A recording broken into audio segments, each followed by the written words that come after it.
Hello, my name is Kelly. Welcome to the NICU Now audio support series.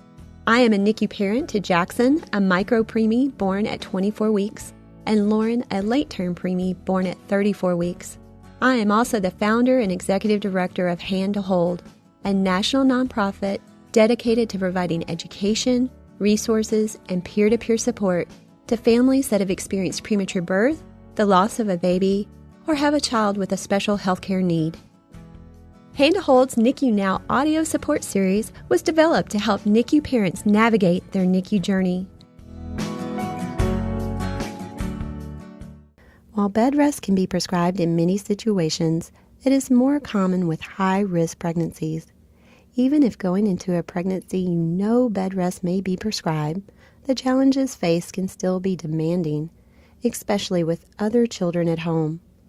On the podcast today, we welcome Jennifer Degl, who had a high-risk and life-threatening fourth pregnancy with her little girl, Joy.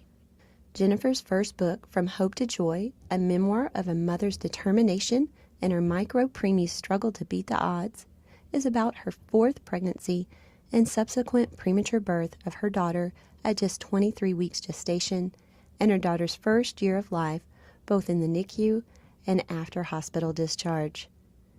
She's also written another book, Stuck in Bed, the pregnancy bed rest picture book for kids and moms, designed for parents to read to young children to help explain why their mom must stay in bed.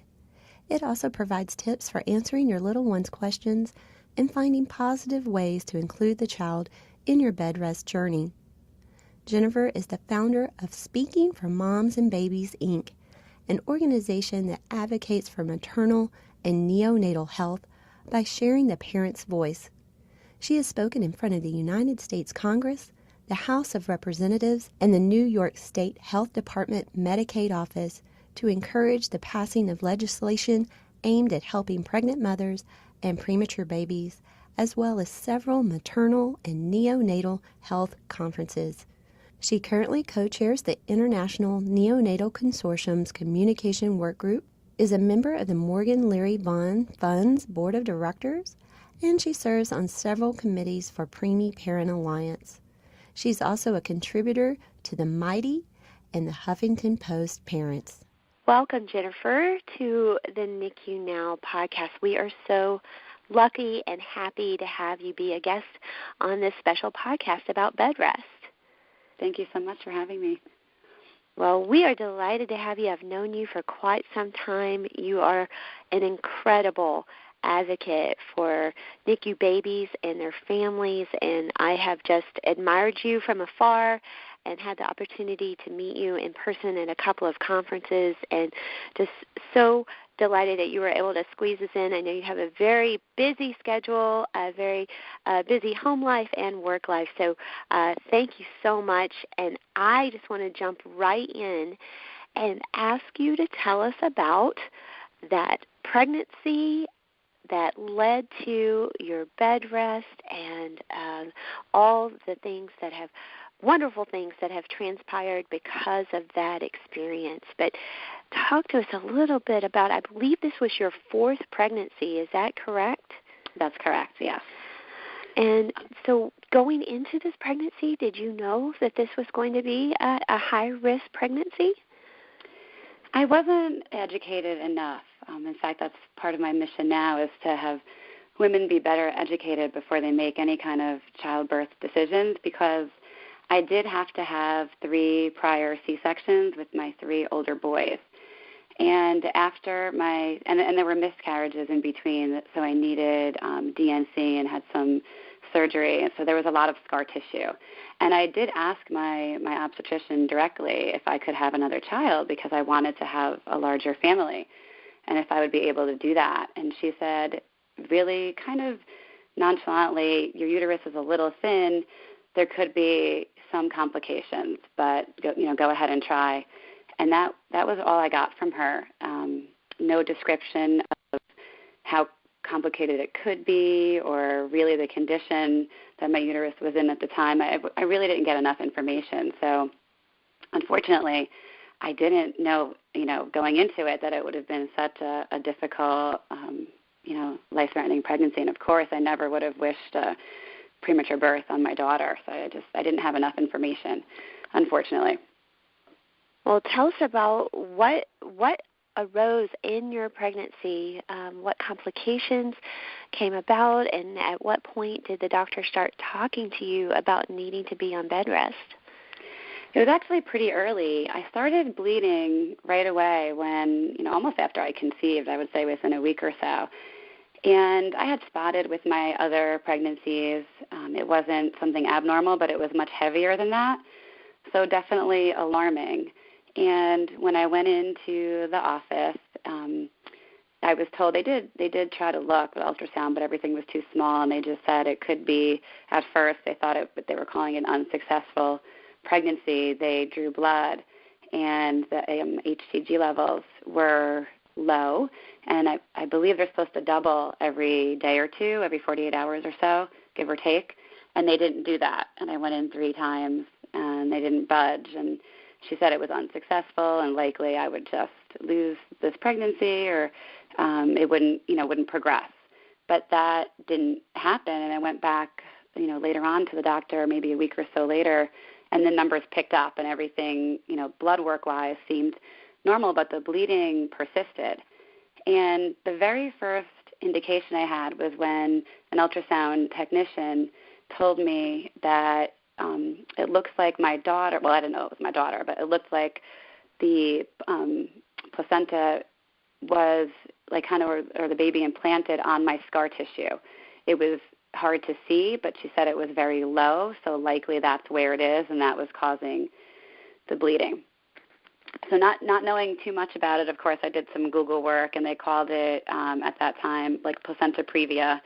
And I had known a lot of women that had mild cases, even some more severe cases that resolved, or it didn't pose a terrible risk to the pregnancy. And they didn't give me any reason to be very concerned. It was just pelvic rest. I joke about that all the time, even though you're bleeding profusely. They said no, vacuuming, lifting, but that was it. It was keep your life regular. They called it modified bed rest, and a version of that, which has so many definitions I've come to learn. And within a few weeks, I actually, stopped bleeding for a bit, and I went on a field trip with my students, and it was an overnight field trip, which might sound crazy, but I didn't do any of the hiking. We were in the woods, and because I was pregnant, I just literally sat in the room, and I wasn't told to be alarmed. I had stopped bleeding at this point even. And at around 4 a.m., give or take, I was in a cabin sleeping with my ninth grader students, my science students, and then I had a sophomore helper who had been on the trip with me the year prior. I hemorrhaged. I felt something, and I woke up in the middle of the night, and hemorrhage is an understatement. There was everything. It was awful. I don't want to get too gory, but it looked almost like a murder scene, like something terrible happened on this camping trip, and like it would be in a movie. Oh my goodness! I bet that scared everyone with you. Scared you, but of course everyone with you. How far into the pregnancy were you when this hemorrhage happened? This was 17 weeks. At 17 weeks. At 17 weeks, yeah. And I definitely was in shock. In hindsight, I didn't know it at the time, and you just go into function mode. And I woke up the sophomore, and I said, I have to go to the hospital. I think I'm losing my baby. I need you to handle everything. I gave her a list of the other students' names. I kind of kept it dark in there because I didn't want to wake up everybody else. I grabbed towels and sweatpants and everything I could find around and sort of tried to clean up everything. And I walked. I had to walk almost a half a mile to my car. And then I drove, and I left. There was no cell phone signal, and I couldn't go to another cabin. Each cabin had an adult in it, but they lock from the inside, and I was thinking if I were banging on the door at 4 in the morning, everybody would, kind of flip out and be upset. So I didn't do that. And I drove right past a security guard at the bottom of the mountain. I guess I was in shock. I should have stopped and had him call an ambulance, but I wasn't thinking clearly. I just got in my car and drove to my hospital. Even though there was one probably 10 minutes away, I drove to mine that was like 30 minutes away. Not doing the right thing, but not knowing that. It's signs, I believe I was just in shock and had lost blood and didn't really comprehend what was going on. Sure. And that started the whole process of bed rest, and that's when I really learned how severe my case was, that it wasn't just placenta previa. It was either going to be placenta or creta or procreta. I couldn't tell at the point, but they knew it was a very advanced case. And so that's when, at this point, your doctor says, I assume the only thing they could do at the time was to put you on full bed rest. Were there any medications or procedures or other actions that were taken to help you save the pregnancy? So at that early gestation, they won't really give you any medications to save a pregnancy, and I wasn't in labor, so there really wasn't something they could give me to slow it down because that wasn't what was happening. So I was in the hospital, and I was transfused, my first of many, many transfusions, and bed rest. And I was in the bed there for about a week and a half in this one hospital. And this hospital was not a trauma center. It was a little country hospital by my house. Doesn't have the capabilities to care for any kind of trauma. There isn't any level of any NICU there. It's just a little baby nursery. But I had to stay there until I was stable. And they sent me home. Prior to that, they did, several doctors came in and told me I needed to terminate the pregnancy because of my life, and it wasn't going to be successful. There was no way that it would possibly continue and I would have a baby, and I could lose my life in the process. I get emotional when I talk about that. And well, of course, that is extremely emotional. There's no way to, your life is at risk, and also you're being asked to make a very difficult decision of, based on the limited information you have, and a doctor is recommending you terminate, and your life's at risk, and you've got 3 other children at home. I can only imagine what a difficult decision this was. It was, and it wasn't a decision, taken lightly. We talked about it, and because of my 3 other kids, of course, I wouldn't want to leave them without a mother, and that was the biggest thing that was talked about. It wasn't their choice to have a sibling. They wouldn't understand. They were 3 boys, and they were 3, 5, and 7 at the time.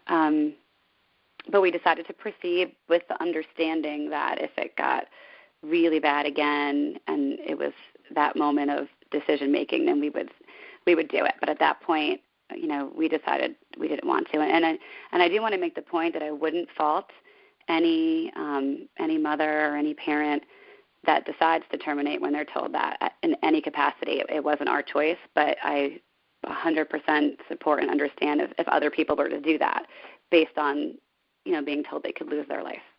Absolutely. These are all incredibly personal decisions to be made with it, the information they have, the doctors that are supporting them, and of course with our spouses and partners and family. And we feel the same way. There is no judgment. There is just support. No matter the circumstances, we just want everyone that comes to Hand to Hold and listens to our podcast to know that we are here to support them regardless of decisions and circumstances. So thank you for reiterating that. Yes, it's difficult, and it's a personal family choice.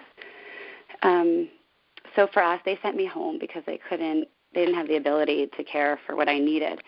And the bleeding had slowed enough at that point, but with the understanding that the next time, I hemorrhaged, it would be serious. So I ended up hemorrhaging another time, and that was only about not even 2 weeks after being sent home, and I was sent home on strict bed rest at this point. So I had my hospital stay of bed rest, and then I'm home, and I was in my bed. I wasn't allowed to get up and do anything. At this point, I was still allowed to get up to shower every other day, but I had a bedpan next to me. I couldn't even get up to use the restroom, and I didn't move. And that lasted for almost 2 weeks, and it was the same scenario. Again, it was like 4 a.m., and I just hemorrhaged and in the bed. I didn't move. I mean, I might have moved. I can't recall. I was sleeping, but I wasn't out of my bed. I wasn't moving, and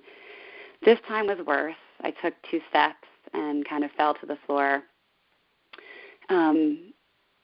It's a difficult time to remember and talk about. My husband was away on a one-night business trip, and we decided he could go because I was okay, and I had family here, and not the best decision, but it's denial, and it was a very big trip. He runs a wrestling school with like kids and wrestlers, and they were traveling, and he just can't send any random adult to go on this trip, and parents have paid a lot of money for it, and it was just one night. What would happen in one night? One night. So one night, yeah, and he was around for the rest, so he wasn't there, and I was able to call my father-in-law, who's my neighbor, and my mother-in-law, and I ended up I did pass out on the floor, but I woke up and they were here. Miraculously, my boys were sleeping in their bedrooms, never woke up, thankfully. I was taken. There was a couple of hemorrhages. This time I was taken back to the hospital, and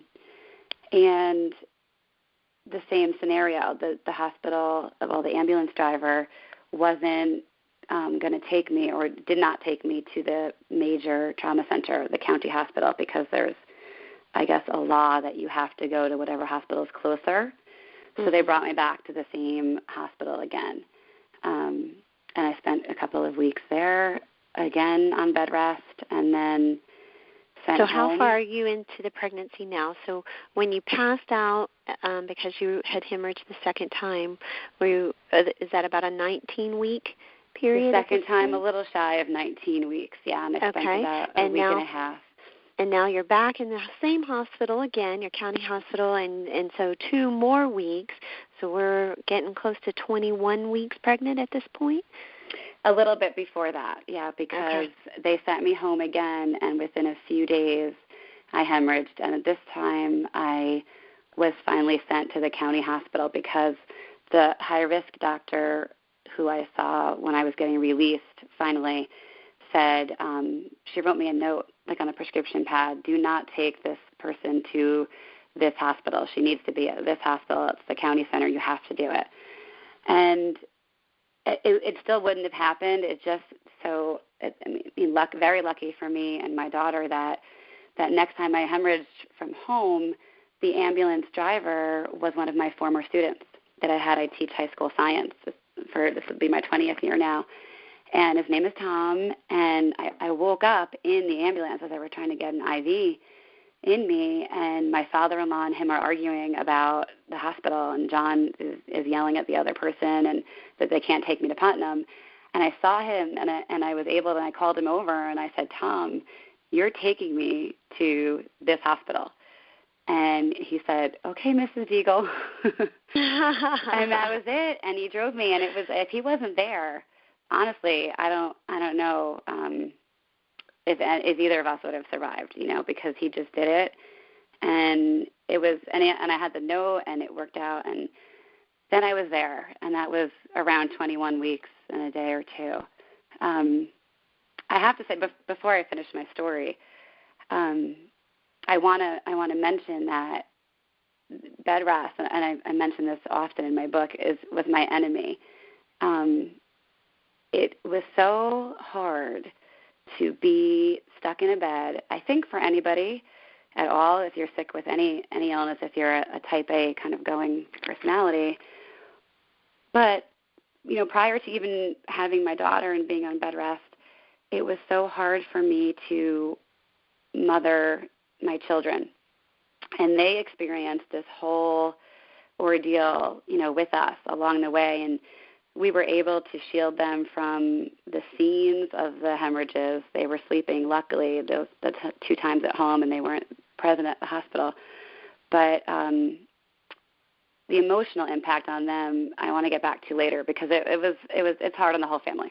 Absolutely. We do want to come back to that, because you had said that they are, at this point, 3, 5, and 7. So pretty young and very reliant on mom, even though you are a career mom and working and teaching.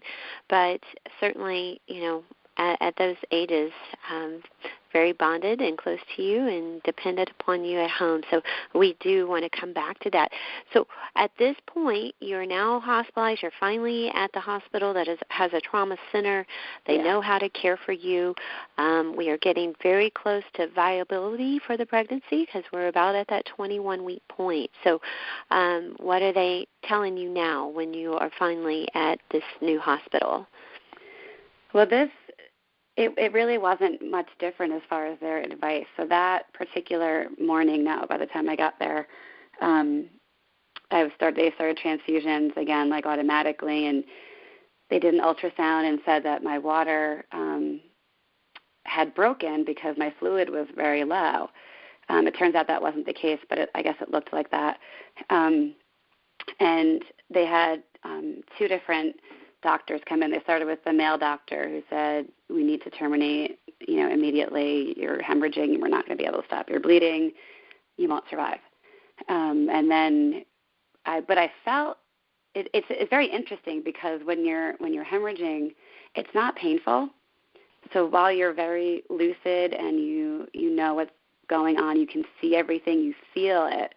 It's not painful, and it's hard to, I guess, while you're in shock, which I was again from blood loss, really, even though people are telling you what's going on, it's just a form of denial, and it's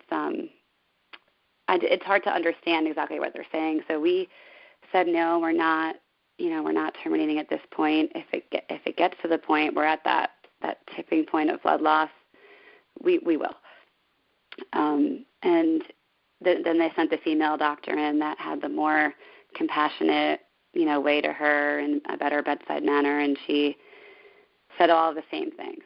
But then the ultrasound tech came in and did another ultrasound, and her words struck me, and she said, well, the baby looks great in there. The baby's just fine.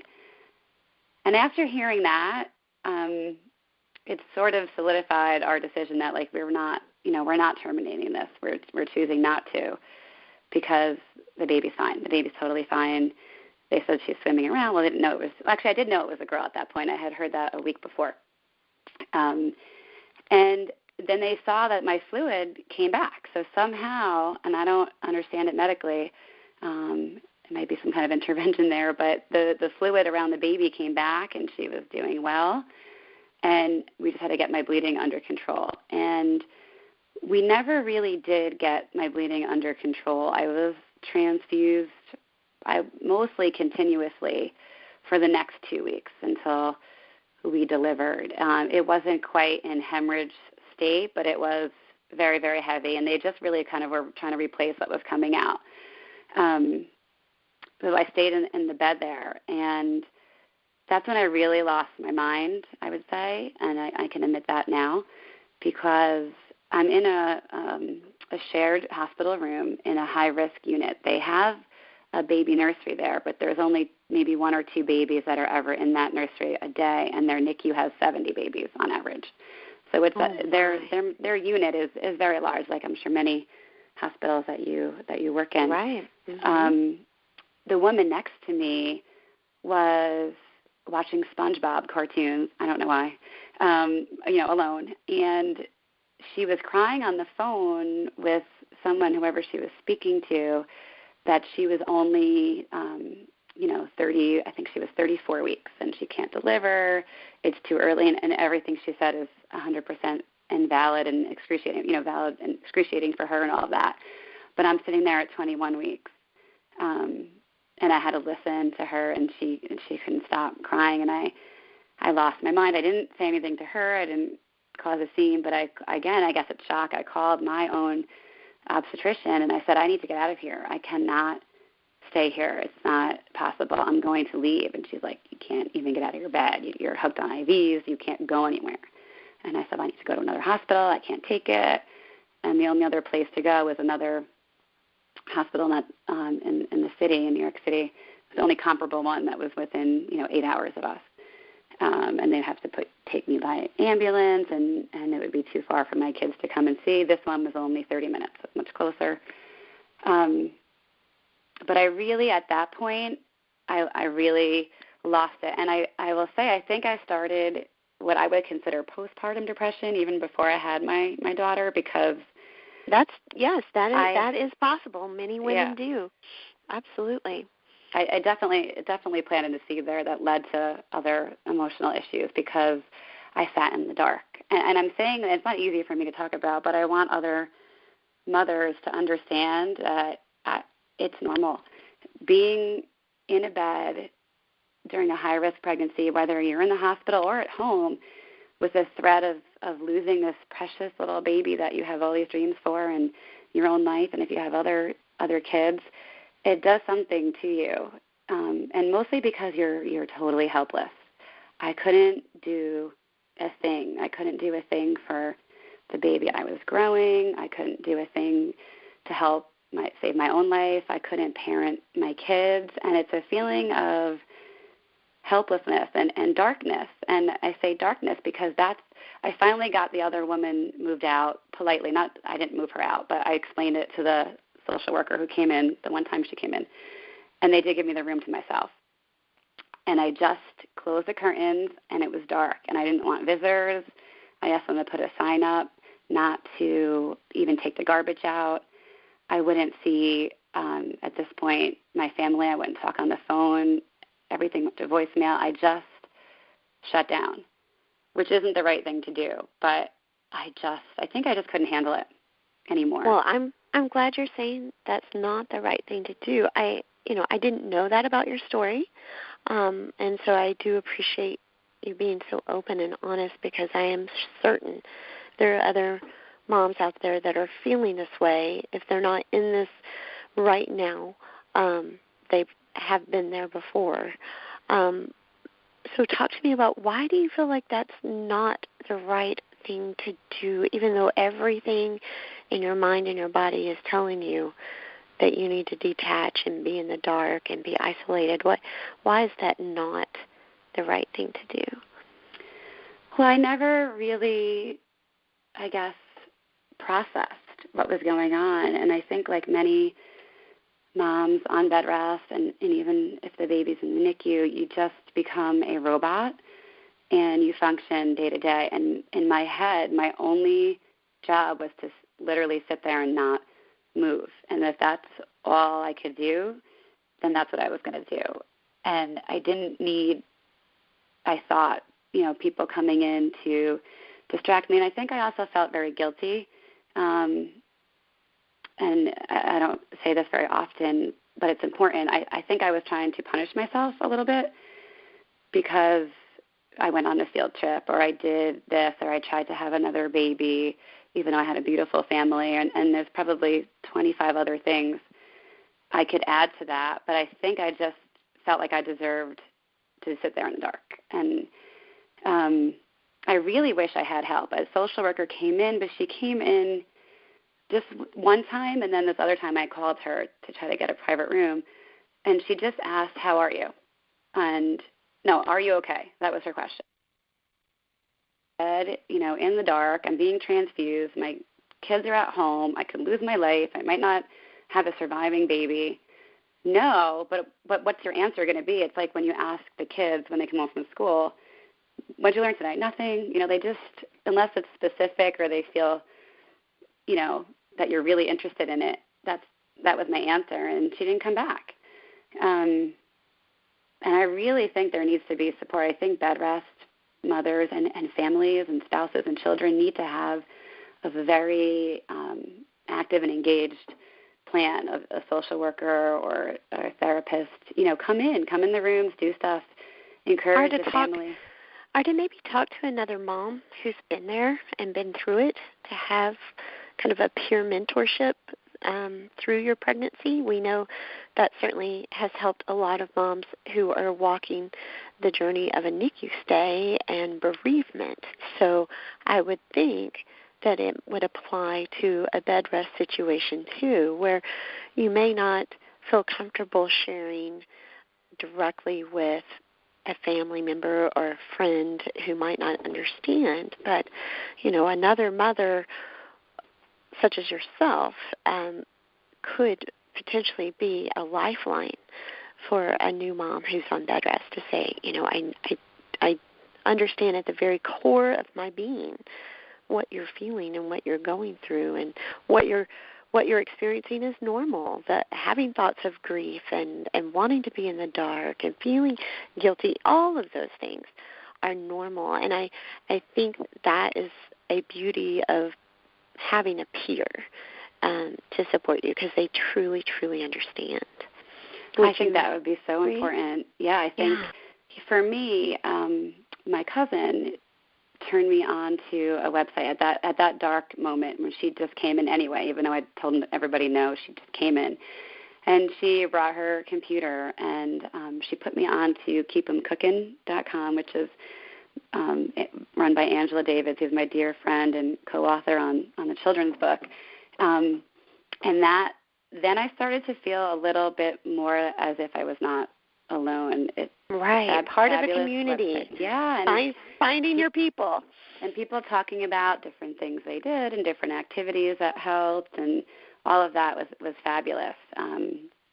So yeah, I think having another mother that has been through that would be, really critical to helping prevent some of the PTSD that would follow, Right. So finding Keep 'em Cooking, that was a turning point, and getting moved to another room, and you're still not necessarily letting people in and taking visitors and all of those things, but you're kind of looking for resources. So talk to us about, how much further did you go in your pregnancy? How much longer did you stay on bed rest? Did you stay hospitalized for the remainder? Yeah. Mm-hmm. I was in that hospital until my daughter was born, still being transfused. I had a couple of problems. She was 6 years old now, and then even at her hospital, which is a large hospital, they came in and they said, we don't resuscitate babies that are born before 24 weeks. So we want you to understand that, and if you don't make it to that, we do comfort care and all of that. And I went to the internet, as a science teacher, researcher, just a mom looking for information, and I saw, 23 weeks is viable at that time. That was the number you heard more of, and I said, I at least want to have my steroid shots when I hit, 23 weeks. Because that's what I'm seeing as viability, and it's very possible that my daughter can survive and thrive and blah, blah, blah. And they said no. They said they wouldn't give me steroid shots until I was 24 weeks because of their resuscitation policy. They don't do any intervention. That was then. And I kept doing research, and I did speak to several other high-risk doctors and did a lot, and I was able to get them to agree. I had to step over this one woman's head to a higher level, and they agreed to give me the shots at 23 weeks because I was asking for them. And it was somewhat funny or somewhat not. If you know me, I don't give up on things. And at midnight, when I would have been 23 weeks at midnight, I called the nurse's station and I said, I want these shots. I know I'm not good, because at this point the bleeding was picking up more, and I knew I wasn't, in my heart, I knew I wasn't going to go much longer. So she did. She gave them to me, and then there was a series of shots. And again, if I didn't get, these shots, just in case there's listeners that are not certain of the shots you're speaking of, these are the steroid shots for the lung development of the baby. Is that accurate? Yes, lung and brain, I believe, and they're not fun, and they give it to you in your buttocks. Mm-hmm. But I never made it to 24 weeks, so I'm really happy that I got those. At this point, I did of course let my children, and I encouraged my kids to visit me because that was excruciating not to see them, but that was it.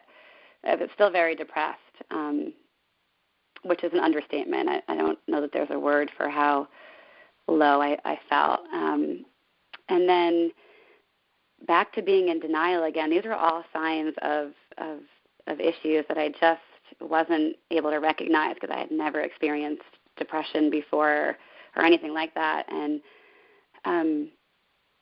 I started to all out but hemorrhage again at 20. Joy was born at 23 weeks and 5 days. So at 23 weeks and 4 days, I started to hemorrhage again, and I didn't tell the nurses because I was so afraid that they still would take her and she wasn't 24 weeks and I would be asleep and my husband wouldn't be there because this was at night and he was home with the kids and they wouldn't resuscitate her. So I didn't say anything.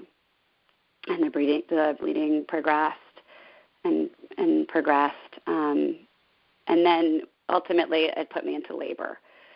So I had to, at that point, tell the nurses that this was in the middle of the night, and they came in and they started the magnesium and I think tributaline, and magnesium is the IV drip that goes in to help, I guess, slow the labor and the muscle activity. And it didn't work.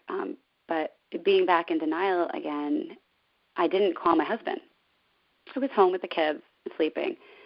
And the doctors came in and said, we're going to have to deliver you. And I just refused. I said, no, I can sit here. Because I had been on IVs for so long, I guess in my head I was just thinking I'll just stay like this until she's 24 weeks. But the labor progressed and to very painful. And every time I would contract, I would hemorrhage more. And it was bad. And then eventually, I think it probably was around 4 a.m., maybe a little before that, the doctor came in and a nurse, and they brought in, I believe, a psychiatrist maybe or a psychologist, and to talk to me. And he said, if you don't agree to delivery, we're going to have to sign you off as mentally incapable of making decisions because we can't allow you to hemorrhage and lose your life. And then, at that point, it struck me. I don't know why it took me that long that night. I think it was the same denial and delusion and darkness. But I did call my husband and told him I was going in to have the baby. And, of course, he got his dad to come over and jumped in the car. And then I did something that makes me cry every time I talk about it. I called my own cell phone, which I knew was off because I had it off. And I left voicemails for the boys because I wasn't sure that I was going to make it out of the surgery. So I left them each like a long message. And then I left my cousin a message on her cell phone with the passcode to my voicemail so she could go in and listen to it and give it to the boys. I guess at that point it did sink in, and I thought or was convinced I wasn't going to wake up, and that was excruciating. And then they took me in, and I was under before my husband. I even saw him before he even got there. And then bed rest was over, and then there was my daughter. And so when you woke up, first of all, you're just so grateful and relieved that you had survived this surgery. And then you're told your little girl is in the NICU. And so you know your baby girl has survived this very long and traumatic pregnancy. Well, short pregnancy, but very traumatic.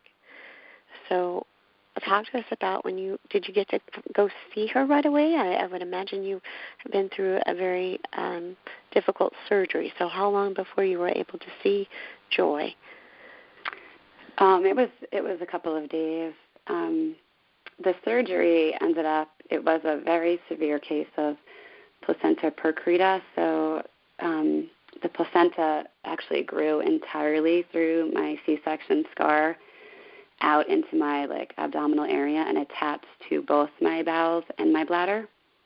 And they all had to be surgically separated from each other. And then I had to have a hysterectomy for the bleeding, and then everything was kind of put back. And that was over 30 units of blood for that. And I didn't wake up for that entire day until the next day. I was asleep. And when I started to come through or kind of wake up, it was almost like an out-of-body experience for me. I've never had one before this, but I was in that, I guess, a twilight period where you're coming out of such a deep anesthesia, and I could hear everybody, like, talking around me, but I was still intubated, so I couldn't talk, but I even couldn't move, like a limb or anything, and I could just hear. And I remember trying to move muscles to wave or talk, but it didn't go anywhere. And my father, nobody was allowed in because I was in the surgical ICU except for John. But I heard my father arguing with somebody outside the door because I guess he had snuck in, and he was talking to me. And that's kind of what woke me up, was my dad talking to me. And he was having an argument, and they kicked him out. So I heard all of that. And then I heard the nurses singing, and there was that Carly Jepsen song, like "Call Me Maybe," which was on. It was very popular, and the nurses, I couldn't see, but I think they were dancing and singing to that, and I heard all of that, and I couldn't move, and I didn't know if I had my baby. I didn't know if I did, if she was alive. I knew nothing, and it felt like hours. It probably wasn't, but it felt like that to me because I didn't know. And I'm awake, and I don't know what happened to me after all of this, trauma. Eventually, I was able to move a finger, and I made the kind of a gesture as if you were writing something down. And although my eyes wouldn't open yet, and I was still intubated, she brought me a paper, and I don't know, because I couldn't see if she put her hand or something underneath it, and I just wrote "baby" with a question mark. Because this whole time, I wish somebody was whispering to me or telling me what happened. I didn't know anything. And she said, "Oh, honey, you had your baby. She's in the NICU, and you'll be able to see her when you're stable." And that was it, but that was enough for me. Like, she's alive. I had a baby. She's alive. And I kind of relaxed a little bit because I just didn't know what happened. Right. Yeah, it was that experience. I wonder if they had told you, but you just didn't hear it, you were too asleep, or if actually no one realized that they needed to tell you, even in your sleep, that the baby had been born and was safe and was in the NICU. When I woke up, I did not expect that my baby would live. I knew so little about premature birth, and everything happened so fast. They put me under so quickly, and so I was very shocked when I woke up and they told me I had a baby. And they actually told me I had a girl, and my brother-in-law was there, and he was saying, "No, it's a boy." And so they were actually arguing, and I just remember stopping them from arguing and saying, "The baby is alive." That's all I could process, is that I had a baby. The baby is alive. Where is the baby? Because I had no understanding of what a NICU was or anything. So it just kind of took a while for all of that reality to set in. So for you, it was 2 days before you recovered enough to go and see her. So she had been born, she was 23 weeks and how many days? 5 days.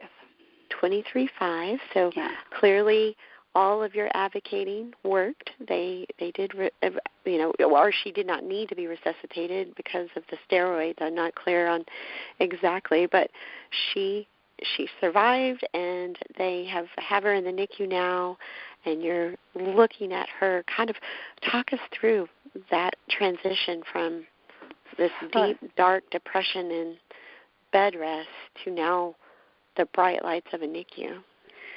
Yeah, it's definitely a different world.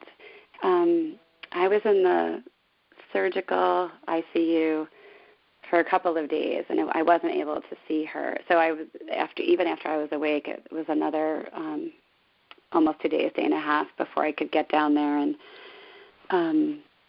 the nurses and the doctors told me I wasn't stable enough to visit her.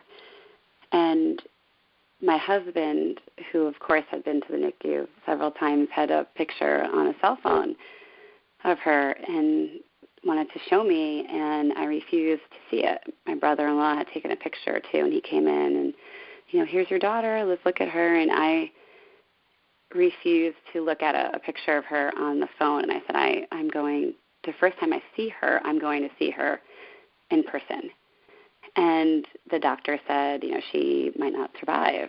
She is this tiny. She was 1 pound and 4 ounces and a little over 11 inches long and a lot of complications. And they said, you may not get to see her because you can't leave here for a couple of days.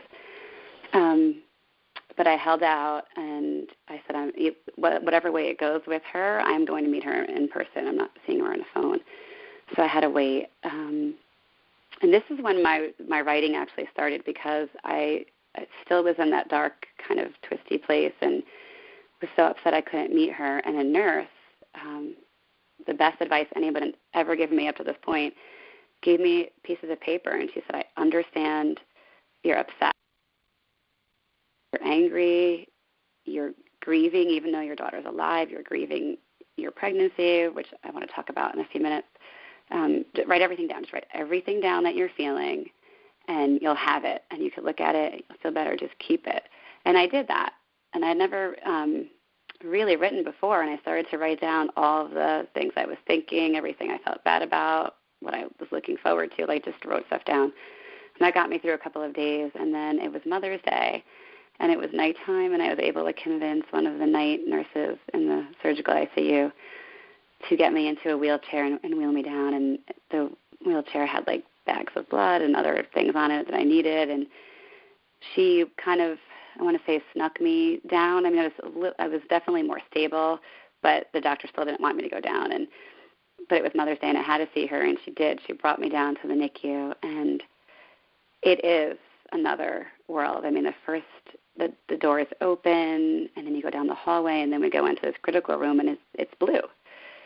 It's blue because of the bilirubin lights that are on, and they try to keep it a little bit dark, and it's not very loud, and everybody is sort of whispering, and everybody is in full scrubs in this particular room with masks on. The babies are so tiny and critical, and it's surreal. And she wheels me to this corner spot where my daughter was in her isolate or incubator, and she was higher up, and I couldn't see her, so I couldn't stand. So they lower down slowly the incubator, and she's sitting in there. And despite all of it, and a lot of parents would understandably be scared. I mean, she really did look kind of like a transparent or translucent alien with a larger head, and you could see through her skin, and her eyes weren't open.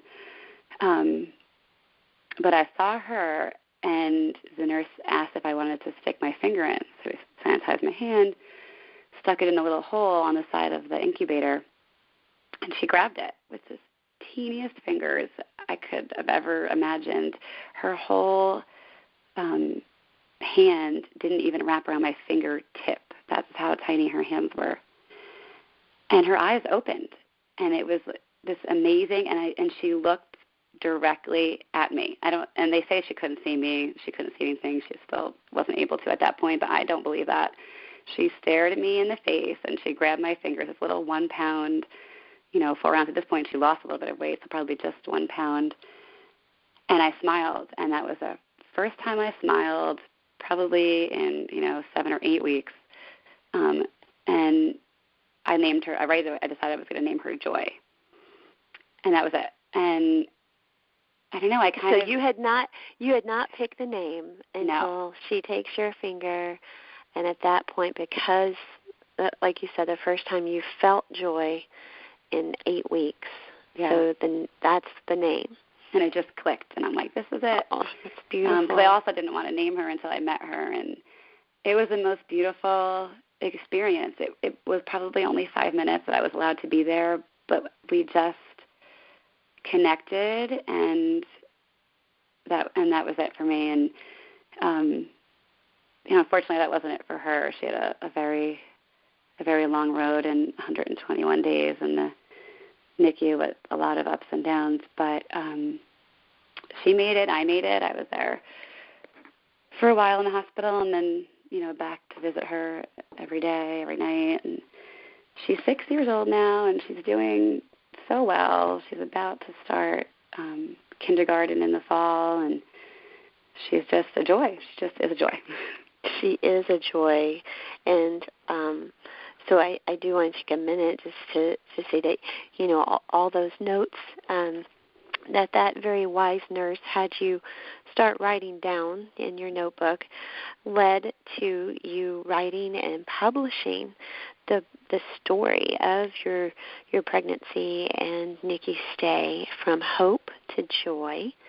And it is a beautiful book, and you're such a talented writer, and so I'm so glad that that nurse had the wisdom to tell you to capture all of those memories, and that I know your book is such a blessing to other parents who are experiencing the NICU journey as well. And not only did you write that beautiful book, but you also paired up with Angela Davids, who you had found her website with the help of your cousin, found her website, keepemcookin.com, while you were on bed rest. And now, years later, you connect with Angela and ask her about publishing a book together. So I want us to be sure that we talk about this beautiful new book that is just recently out called Stuck in Bed. And it is the Pregnancy and Bed Rest Picture Book for kids and moms. So what made you want to write this from the perspective of the child's voice? This is written, it opens up with the parents telling their son that they're expecting a baby, and it is his words and what is he feeling as the parents are expressing that there's a baby, but mom has to stay in bed. So kind of what led to it being from the perspective of the child and wanting this to be a child's book? It was kind of a interesting journey. After I wrote my first book, the first half of the book is sort of titled Hope, and it's about my pregnancy and being on bed rest. And then the second half is Joy, and then it's about my daughter's time in the NICU. And after writing that and publishing it and getting a lot of feedback, I had a lot of moms send me messages and comment on how I explained bed rest in my first book and how it was my enemy and it was excruciating. And, people make comments to you that it's, well, who wouldn't want to be in bed and have their husband vacuum and clean and everybody cook for them and blah, blah, blah. And although they mean it in a funny way, it's not taken funny when you're on bed rest because you're there for a reason. Right, and just a lack of understanding of how really difficult it is, not only physically, but emotionally. So you would think physically that you're resting and you're not having to do all of those things, but it's actually very grueling to be in the same position, to not be able to get up and go to the bathroom, to not be able to get up and shower, to not be able to hold your other children. I think that there really is a lack of understanding of what women are experiencing physically when on bed rest, and then emotionally of, for you, certainly worrying about your own health, but also knowing you really had to make it. You were perceived to make it to at least 24 weeks. So the emotional toll as those days tick by, I just think people just truly don't understand. And I also think that just as a whole, we kind of play down bed rest. Yeah. I don't think there's from the medical community, there really is enough knowledge about bed rest and helping moms cope physically and mentally during bed rest. I think it's just kind of flippant of, well, we'll just put you on bed rest because there's nothing else that we know to do. Yeah. Right. So feedback is coming to you from your first book, and that feedback is leading you to say, well, okay, people are wanting to know more about how you survived bed rest, so you decide to write this sweet book. And I have to say, I just love that not only is it a story, but each page also has a tip. So so just reading from one of the pages, it says, and now Mommy has to stay here in her bed. And the little boy says, why is that? I ask as I tilted my head. And then at the bottom of the page is the tip to the mom. When your child asks questions, it helps them to adjust to the changes in their lives and helps you to know what worries or excites them most. So it's just a really great way of helping the parents, both the mother and the dad, to kind of take these expert tips of advice.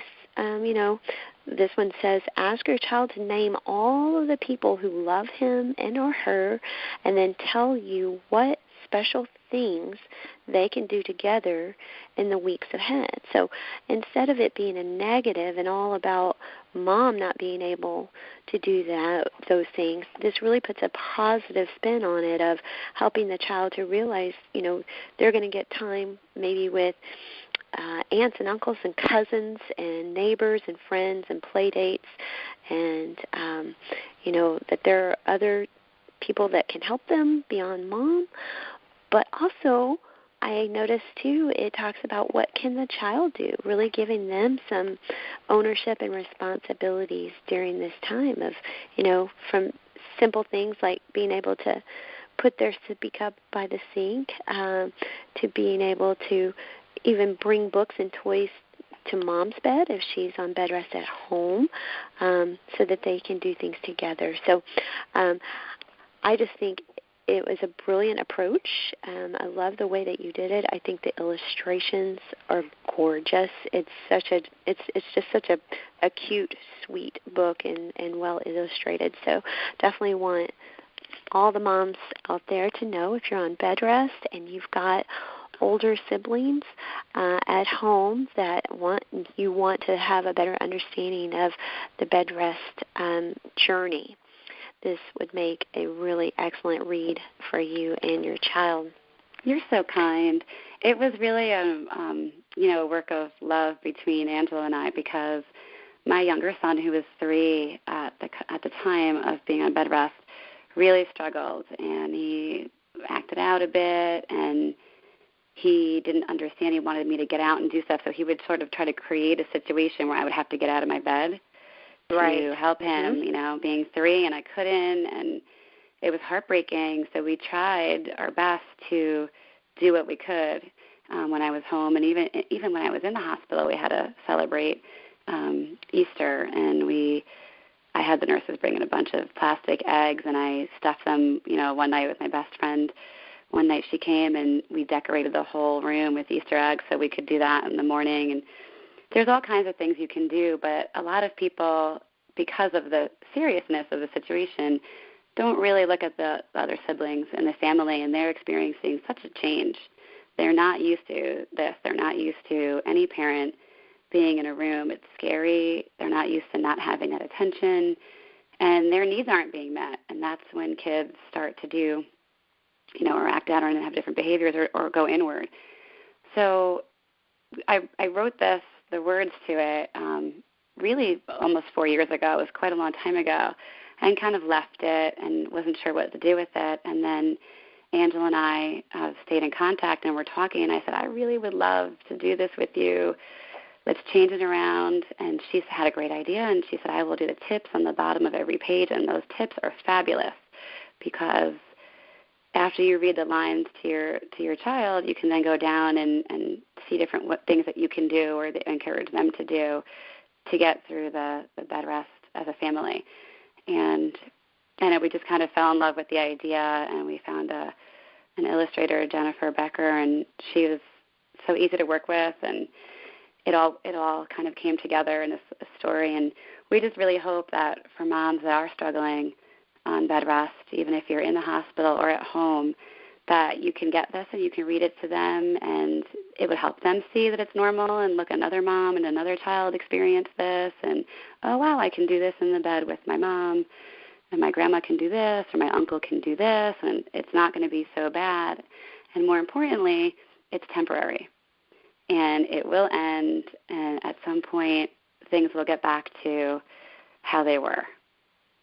And I think that is so important to remember, and I know that I read that in your book about talking about it being temporary. And if we can look at it from the perspective of, let's hope that we all are on the trajectory that we're going to live to, I don't know, let's at least say 80, as medical advancements and our diets and the exercise and all of these things. Hopefully we're all going to live long and healthy lives, and we're really looking at, a period of a few months potentially on bed rest. And I know it's hard. I'm not downplaying it at all.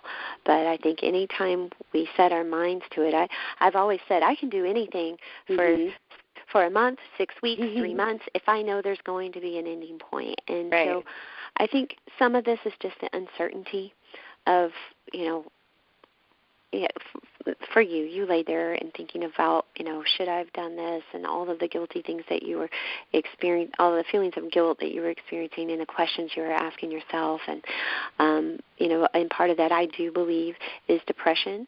And I want our audience to know that postpartum depression is possible before delivering the baby.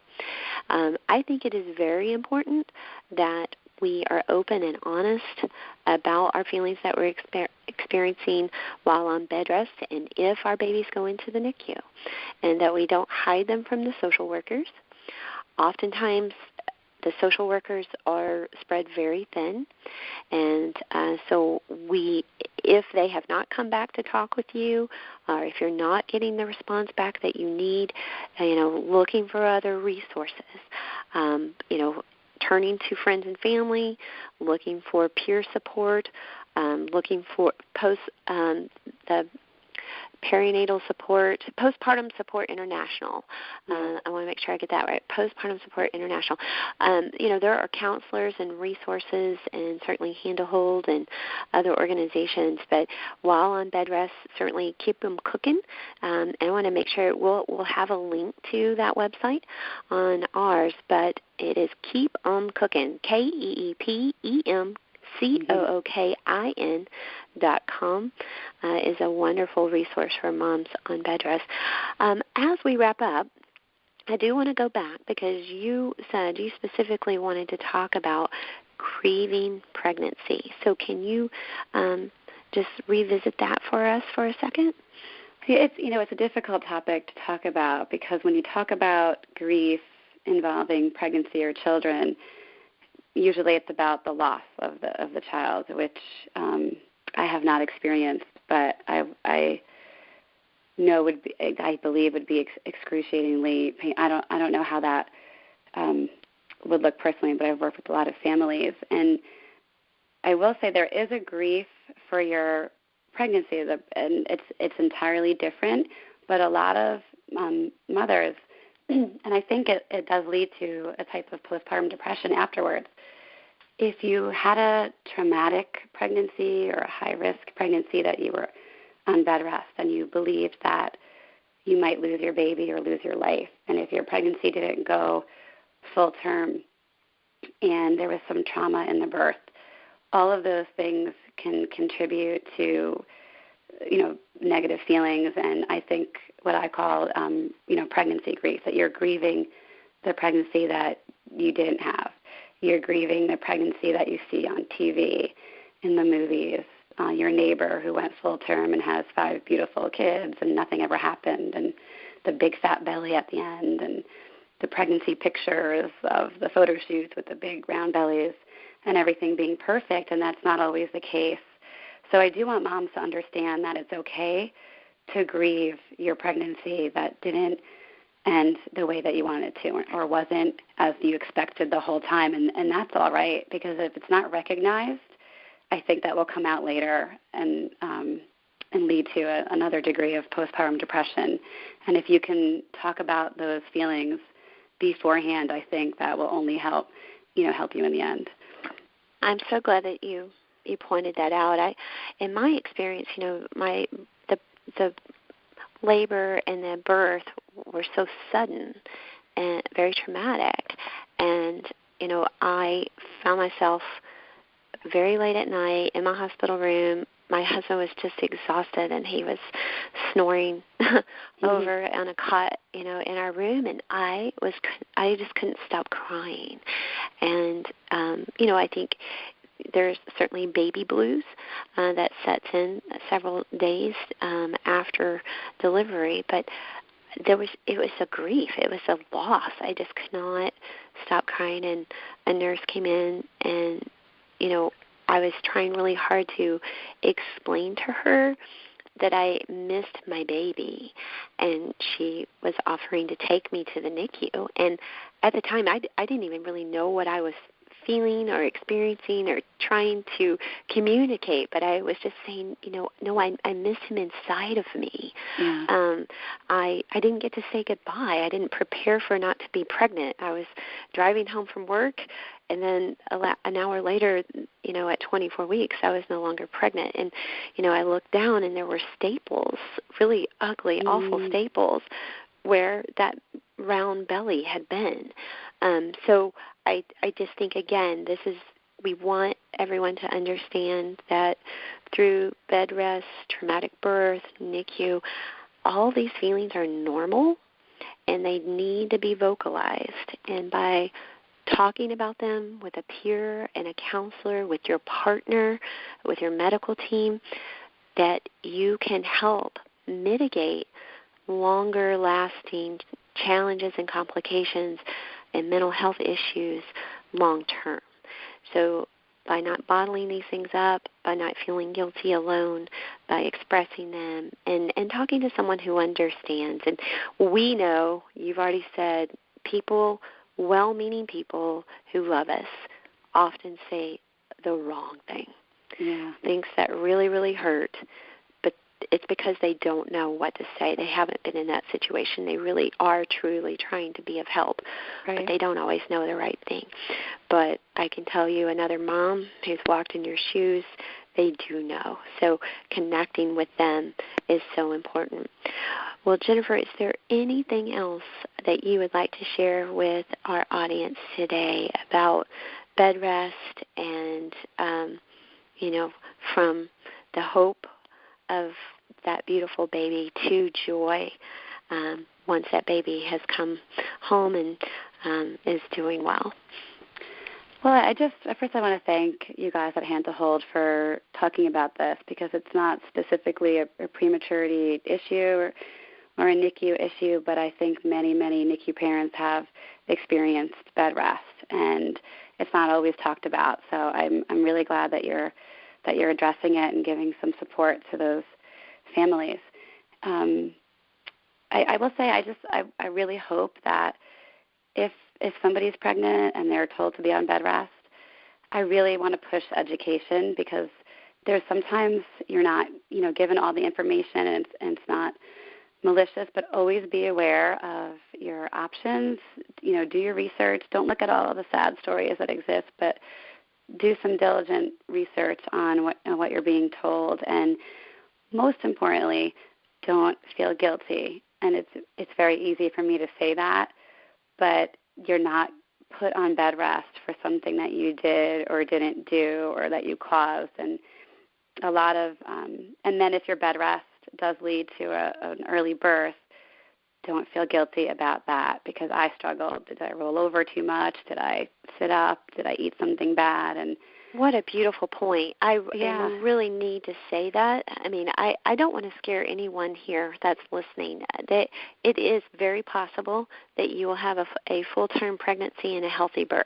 Yeah. But it is also possible, if you're a high-risk pregnancy carrying multiples, there are other challenges in your pregnancy, that you may be have to experience a preterm labor and a NICU stay.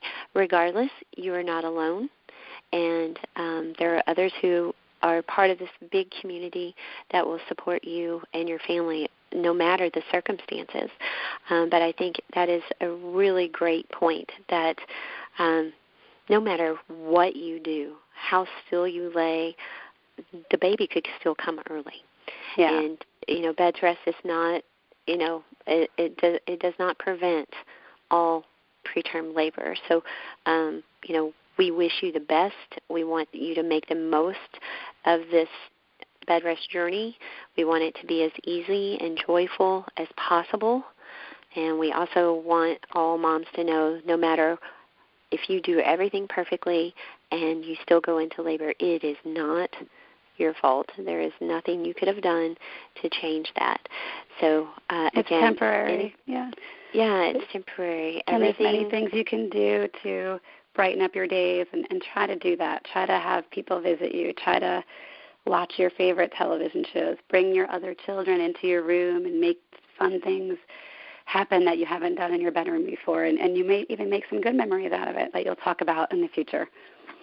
Right. I was not on bed rest, but during my recovery after my traumatic birth and very difficult C-section and recovery, my mom came in and gave me a pedicure, and we laughed because she brought me a banana split, but most of it melted before she got back to my room.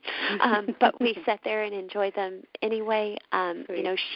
She worked very hard to keep me positive while I was still recovering, and my baby was in the NICU those first days. And it's so hard to allow yourself to have that joy, because we are full of guilt. We are just guilt-ridden. We're guilt-ridden because we're on bed rest, and we're guilt-ridden if the baby comes early and is in the NICU.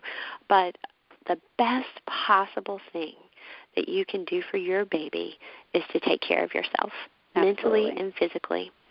And if you can do that, if you can say, I need to do these things today because I want what's best for this baby that's growing in my belly, or that baby that is growing in the NICU.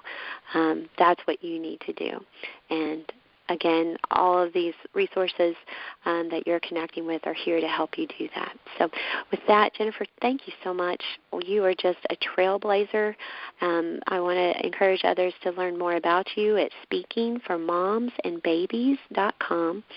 And I just appreciate all that you do, all your advocacy and hard work on behalf of NICU babies and their families.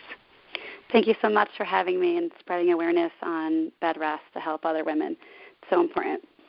And give our best to Angela at Keep 'Em Cooking, and tell her how much we appreciate her sharing her story to help others as well. Our best. Thanks so much. Thank you. Bye-bye. Bye. In order for NICU babies to thrive after discharge, they need smart, informed parents who understand their needs and are emotionally and physically capable of caring for a medically fragile child. Peer-to-peer support is an effective tool for helping parents navigate their NICU stay. Support from a caring and informed NICU graduate parent helps a new family feel more capable, confident, and ready to face the journey ahead. To request support, volunteer, or donate, please visit our website at handtohold.org.